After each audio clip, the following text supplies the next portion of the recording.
Hey, Charlie. My name is Jonathan. I go to Cal State Fullerton. And I guess I have a simple question.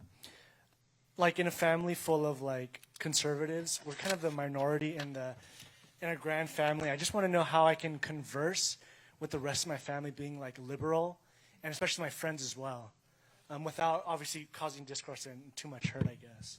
Yeah, well, never be the source of hurt. That's my first piece of advice. So don't be the one to call names or, try to disassociate from people. But I think every conservative here in this audience would agree that you lost friends, but they left you. You didn't leave them.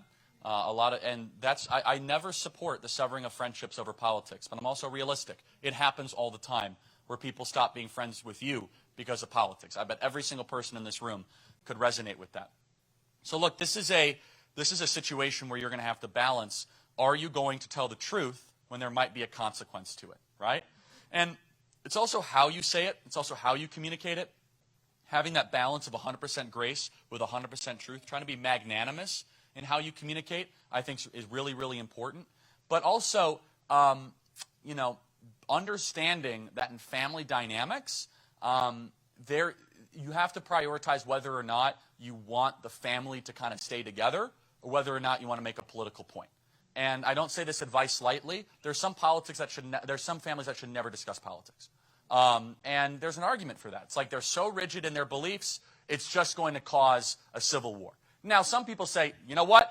I'm going to, say what I want to say. And I know personally dozens of examples of parents that don't talk to children anymore. I think that's really unhealthy. I think it's not good at all. But it's a balance. I think that everyone should know where you stand.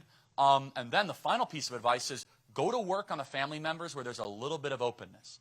If you believe that you're right, if we believe we're right, then start to send articles, ask questions, start to understand their points of where they think that they view the world in a certain way. Like, well, I just want to help people. Like, okay, then start to find things where all of a sudden left-wing policies are not helping people, right? Like, how exactly does it help people when the border's wide open and women are being sex trafficked across there every single day? How does that help people exactly? And start to ask those questions. But and then with your friends, I mean, I kind of answered that already. Just you're probably going to lose friends, and they'll probably continue. And also know the difference between good faith arguments and bad faith arguments. Do not waste your time in bad faith arguments. Just don't.